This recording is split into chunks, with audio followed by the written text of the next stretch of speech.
Good morning. It's my pleasure to be here, and thanks to Latha for the invitation. We did not know each other before, but because of technology, she managed to find me and invited me to be speaking to you today.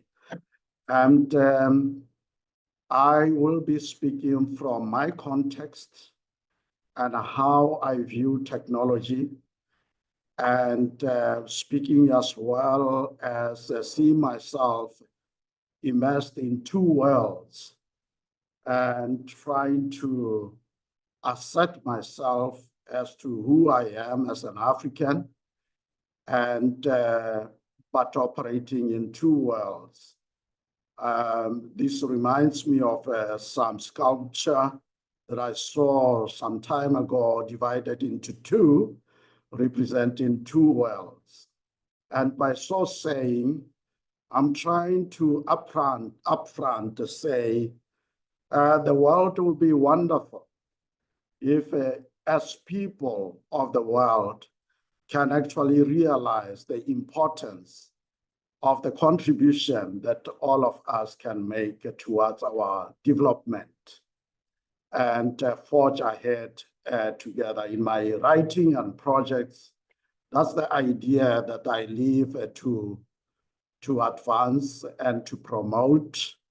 And I've even suggested some models and theories that I think can help us do exactly that. Having said that, let me move on with my presentation. This my hometown, that's called Pretoria, and that's where the university that I'm attached to is situated on a hill. That's called the University of South Africa, the largest in the country and in the whole of Africa. It's an open distance learning university, registering close to 500,000 students per year. And I'm in the college. We use the language of college instead of faculty. College of Education, I'm responsible for teacher training. We are the largest teacher training college in all the universities in South Africa. But let me start by actually maybe taking your mind through one of the biggest and world-renowned and celebrated leader who left this world having produced an autobiography titled Long Walk to Freedom. And that's our previous Black university, President Nelson Mandela. I chose to kick off with this book that is portrayed to you because for me it parallels well with the issues that we are trying to battle with. And I want to appreciate the organizers for coming up with the idea of management of technology from a social justice perspective. It's a great idea that I would ever cherish. And in my work, I have been pursuing the idea of checking the curriculum right from school up to university, the extent to which it actually represents the most important pedagogical principle that is espoused by Latzenberling and others that actually would like an inclusive environment that's going to give us liberty to express ourselves and talk issues that we may be comfortable and issues that we may not be comfortable with. That's very, very important for me. Otherwise, we'll be talking down to students and wanting them to imbibe what we're giving them, as though we are medical practitioners dispensing, medicine to them. And whether they like it or not, we want them to consume that medicine. Whether it kills them or make them survive, we want them to take it down. And that's not good enough. In my struggle, I reflected quite a lot on where I grew up on a farm area, the closeness that I used to enjoy with the surrounding environment. But when I got to school and started with the curriculum, I couldn't see myself in the curriculum. And that was the problem. That's where my problem started. So this leads me to the sufferings of indigenous people, the most marginalized, many of whom have, experiences with colonialism. Their lands have been confiscated, disposed from their original environments. In my project with one community and my project team, we had a story about a community that was forced out of their land and with their belongings, including cattle, taken away from them. And as a result, especially the elderly people died because of a heart attack from that loss. So these people, we may all be faced with the problems of the world, but these are in a West receiving end, unfortunately, because of being marginalized. And who cares? I regard myself as a practitioner, an agent, and a voice for the voiceless, like Linda Smith from New Zealand, who regards herself as a voice for the voiceless Maori people.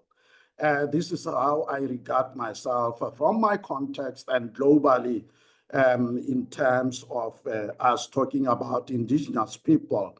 They face atrocities related to food security.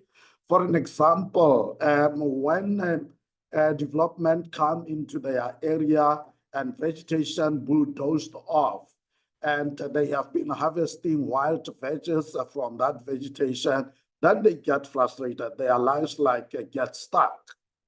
Shelter, drinking water, diseases, land insecurities, irrelevant education, particularly when you think about the so-called gateway subjects, the STEM subjects. Recently, I published a chapter in a book about standards of education in the US. And I'm coming from a critique point of view to raise some issues about indigenous representation, indigenous scholars being underrepresented. So behind it all is the influence of tech and design. And I think I appreciate to be invited to a school like this where you deal with these issues, and we've got to ask questions. Are the students allowed room to design from their own context so that even when they graduate, they are not a misfit to their own cultural context? And Schumpeter and Dackrein came up with a theory, leapfrogging theory. And you realize how modern, so-called modern technology, I actually even hate to talk about those concepts. Modern because it suggests that others are not modern. And, people develop, society develop, wherever they are, no matter how they can be perceived primitive or what, the fact of the matter is that they are in a living environment and they evolve with it. But what we have seen is the advantage given to the so-called modern technology, leapfrogging indigenous technology and design. And that's not good enough because, the environments and the landscapes are flooded with the so-called modern technology at the expense of indigenous technology. And so we see two worlds that are, in my view, are drifting apart from each other, and that's where the problem is.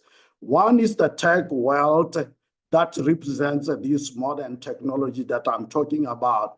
Ever since I arrived here, and not only here, but in South Africa and elsewhere, you see the place flooded by this kind of technology, seen through skyscrapers and the machinery that is at work on a daily basis.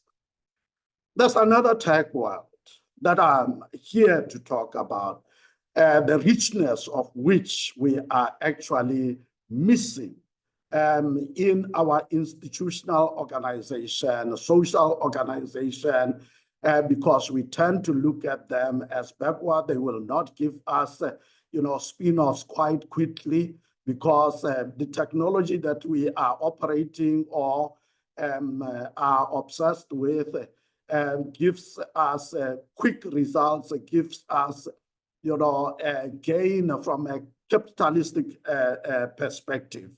But here, I've just picked up what represent in different parts of the world, the 400 million people that you categorize as indigenous populations around the world.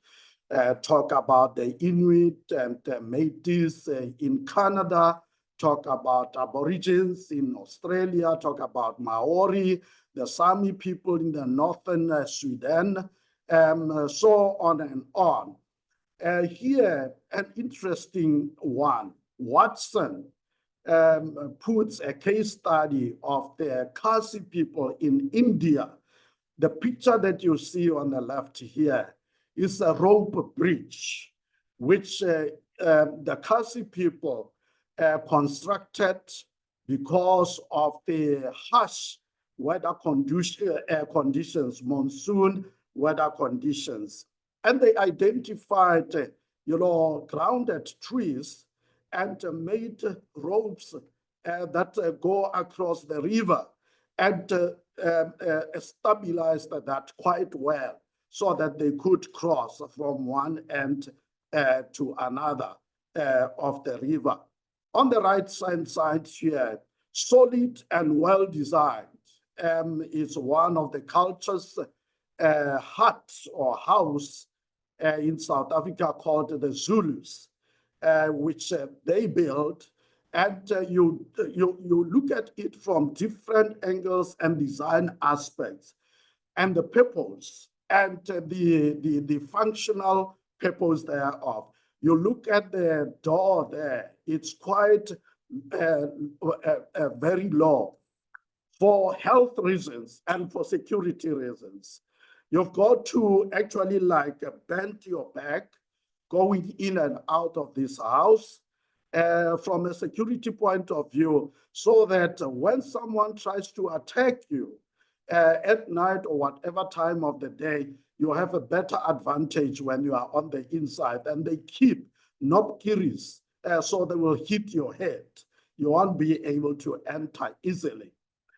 From a health point of view, they really complain of backache because it exercises your back coming in and out. Those are some of the, so it's not just a design for pleasure. It's a design that actually fulfills certain needs. So these two worlds are drifting apart from one another. And I think a conference like this will do good to go an extent of, making us agents of change to pull the worlds back together. Currently, we see a lot of pushing forces because the worlds are not talking to one another. And I frame this presentation under Yoso's theory of community cultural wealth. There's so much that we can learn from indigenous people. And I'm intentionally mentioning this and emphasizing that because this is the world that we haven't learned quite a lot about. And we are missing out quite a lot by not learning the goodies. And I'm not, by saying this, glorifying all indigenous. There are certain issues where you have society, cultures down to ethics, you have issues as well. Gender issues, child molestation issues, and the like.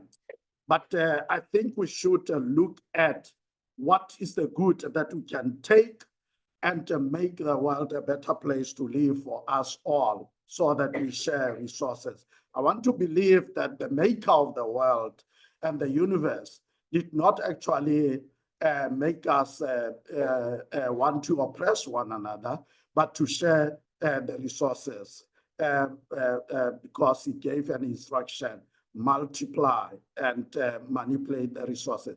There's capitals represented in this theory, or the richness of knowledge down to practice, aspirational, linguistic, social, familial,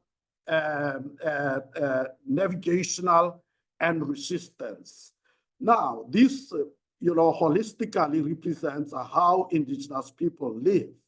And these are not exclusive of each other. The conceptual understanding of this theory, they actually complement one another. They have aspirations, they have dreams like anybody else. They want to reach somewhere with their lives. And then they have richness of language through which they communicate, and including symbols, including what we call African drum. It's not just there for dancing, for music, but people can talk through beating the African drum.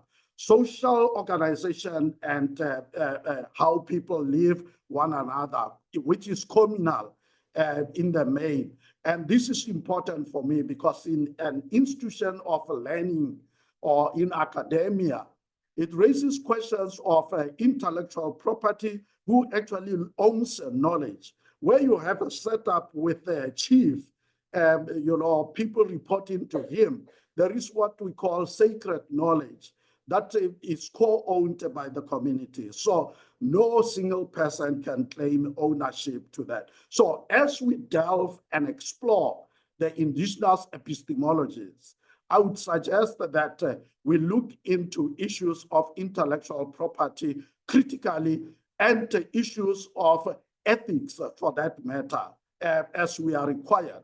That when you embark on a research project, you've got to apply for ethics. Sometimes I argue it's for the sake of policy, satisfying policy and paperwork. But for me, true ethics is how you live with people out there. Once you are in the field collecting data, how do you carry yourself in relation to those that you are working with? For me, we may succeed, satisfy the bureaucrats in our institution. They have ethics application, it's filed, but when I come back, how did I treat the people out there? Resistance, there's a continuous resistance. Linda Smith says, our story is a decolonial story. We continue to tell the story, not because we are hating people, but because we are for justice, that everyone deserves to be treated like anybody else. And then this theory, for me, raises a related theory called Ubuntu or Ubuntu, which is about respect, care, unity, integrity, how you treat people, including yourself. They gel together, and if they were to really guide our practices, our academic and research practices, we will go far. Now, I'm here to present to you. The question is, what am I doing? It would be unfinished business to talk to you from a theoretical point of view. I need to also take you through what I am doing in the field. Now, this in the slide here is a big project that I'm doing. It's a three university partnership project where we actually, our ultimate goal is to co-present, design and present the MST Masters Mathematics, Science and Technology Master's Program that we will actually team up to give between the three institutions in the SADC region of Africa.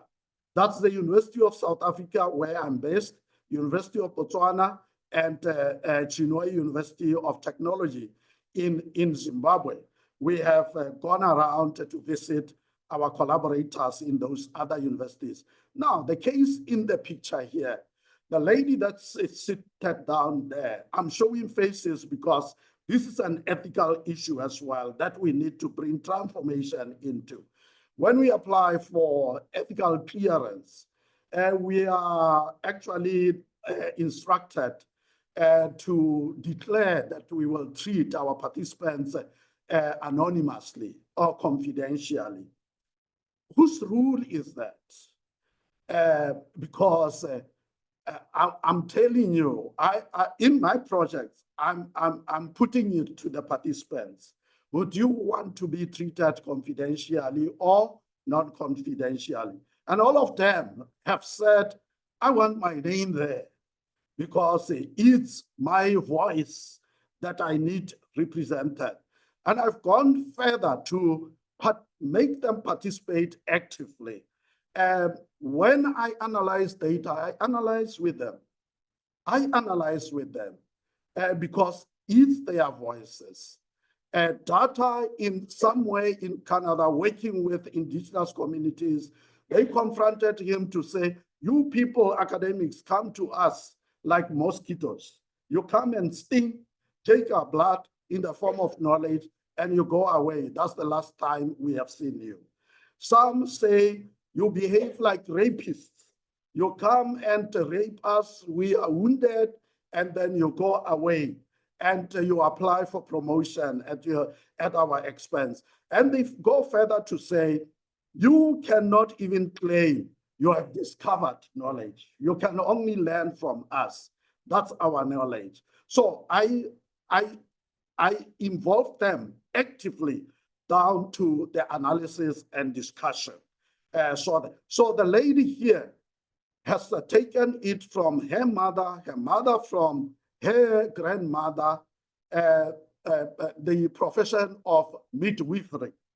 In Botswana hospitals, they battle with cases of breech when mothers have gone to deliver. And this lady gets called, and she, in no time, is able to resolve those issues. She has a 100% success rate. She gets called at night. During the day, she's able to do it with no stress or hardness. Here, we were in Botswana still, visited this village. And what you see there is the structural design and construction from the aesthetics and strengthening point of view. And you can see that the poles that support the roof are actually detached from the actual house, so that even when the roof is blown away, the house is safe. And this is the philosophy behind indigenous technology and designs. Now, medical technology. Here, you see a lady being supported, has been ill for whatever time, and was confined in bed inside the house. And they will go collect cow dung, and they actually mix it with water, and they smear it on the ground. As you can watch closely there, the lady is standing barefooted on the cow dung, the wet cow dung. Now, the belief behind it, and which they claim it really works for them, is that animals living in the bushes eat fresh stuff. And in a way, that somehow can come into your body, in this case, in the manner that they are doing here. She steps, they've helped her out, steps onto the wet cow dung, and they will ask, another picture shows her looking into the sun as a sign of hope.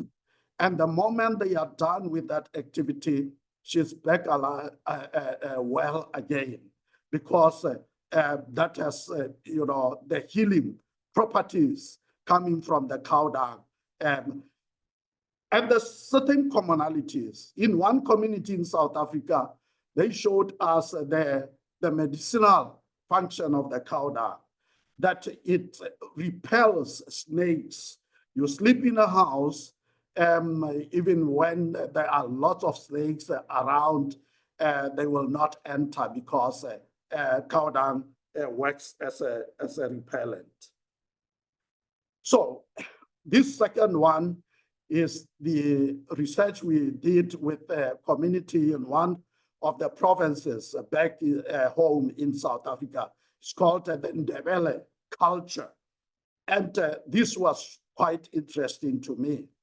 The group that you see, the photo with me on the left side of myself here, from children up to the eldest, they are into design and art from a developed point of view. And they will tell you every bit of it, what symbolical meaning it was for the culture. But, the interaction we had with them was so interesting that we could actually suggest to them what it means from a knowledge point of view and educational point of view. So they benefited as well from us. Because as I said, not everything can be glorified about the indigenous knowledge systems. The educational meaning normally gets hidden. And so that's where we come in. Can you imagine if we working together with these communities, that mutual benefit that will come for us all? So they don't leave behind the young ones, because the theory behind this is that knowledge is transferred from one generation to another as a legacy, that people should not forget who they are and how they should live. So you can see here something that can be used as a teaching resource from a mathematical point of view, angles, especially geometry, and from a science point of view, the mixing of colors and chemicals that are used. Here is a model that is used with paint, but initially it was the original mud that they harvest from somewhere in their environment. And technology also going into the design and the aesthetics of this particular artifact. Then you come to a school-related meaning. You see on my left-hand side here, that is the student in education and training session. Is busy doing the painting, and in the middle is the teacher, the old lady, who's watching, observing, and correcting her. On the far right is the syllabus, how they must actually do it. It has got the reference material there. Coming closer to my presentation, end of my presentation, behind it all in South Africa, where we are working with that community, is this. You might have heard about her, Dr. Esther Mahlangu, who is so resilient, preserving the Ndebele culture, and has from generation to another taught these people the Ndebele art. So much that during our discussions with the group, one lady who's got an honors degree said to me, I don't want to register at the university because I know I won't find a program that would give me the art that I'm doing here, the art that actually resonates and gels with my cultural art here. So I don't want to contaminate my art knowledge with what will be foreign to me, which says a lot about curriculum transformation. Here, that was in Zimbabwe. If you heard about the concept open industry, which they actually made a drum. And so the drum is connected to the bicycle wheel with a string. And then on the other end is the furnace. Underneath, they put stones, and they actually covered it with some mud, and they put wood on top. So as they fan the fire, the heat intensity goes very high. To a point, it's easy for them to actually shape the wool into what they want it to be. Now, you can see it's a finished product here. From the nearby bush, they get the logs, which will be the handle, and then they will pierce a hot, sharp end of the wool into the wood, and you have the wool to can start working at on your field. But another interesting thing here is that the handle is only about 1 meter long. Why? Again, for health reasons. It makes you, like you can see, a part of the lady who's actually doing it here is bending, so that it exercises, again, your spine, so that you don't complain of ache. Right, so this brings us to the need to actually show interest in the two worlds. There's alternative technologies, there's alternative knowledge that we can benefit so much from. Here we go, summit after summit about environmental change and adaptation. And banks have written quite a lot about what they call appropriate technology, which when you read about, boils down to indigenous technology, because indigenous people live very close to nature. Their technology is not so much contaminated with chemicals and other stuff. And so that's one benefit that we can actually get from them. And therefore, in one, and I would like to really encourage you to read one of my best publications, Teaching for Technological Justice. I think I showed it in the second or third slide.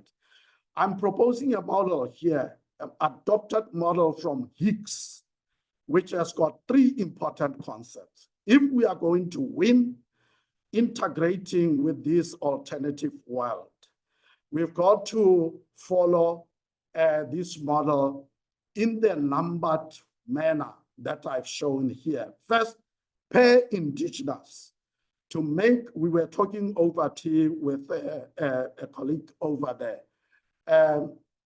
This is when you put the indigenous people at the forefront of the task or project, so that you actually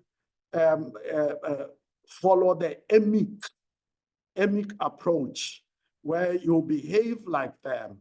What is it about them? What do they want? And we fail because we want to parachute external solutions to them. Technology becomes the culprit there, because you will bring in some project that I've written about from Brazil with indigenous communities there, where scholars and supervisors with their postgraduate students came as an avalanche from Europe, somewhere in Europe, and they want to develop the people there, bring in computers and all that, but one problem, because they did not follow the pair indigenous approach. They go away, software gets outdated, people can no longer use those computers. That's the problem. So I'm suggesting here, we do it that way. Let the people instead of judging them and labeling them as the poorest of the poor, rather shelf aside your own judgmental attitude and come in as a learner. Who are they? What are they doing? What would they like to be helped with? In Zimbabwe, with a colleague there, we went down to Makonde village. They are by nature farmers, and they had a challenge with processing technology for their crops, and using them, putting them at the forefront. We designed machines that would actually process one crop into peanut butter, a machine that would process sunflower into oil, machine that would process maize into maize meal. And we left them because they were at the forefront. They are able to manage the technology. They are able to fix it. They are able to maintain it. So it's self-sustaining and they self-reliant. So I want to end up with this quote, a very old quote, but so relevant even today, which implicates hugely us as educators at all levels. Schaffer says, teachers cannot restrict their attention to the classroom alone, leaving the larger setting and the purposes of schooling to be determined by others. They must take active responsibility for the goals for which they are committed and for the social setting in which these goals may prosper. If they are not to be mere agents of others, of the state, of the military, of the media, of the experts and bureaucrats, they need to determine their own agency through a critical context of their calling. It's a statement to reflect upon. And lastly, as I said, I regard myself as the voice for the voiceless. Simali and Kinchelwe say this important statement, nothing about us without us. Thank you.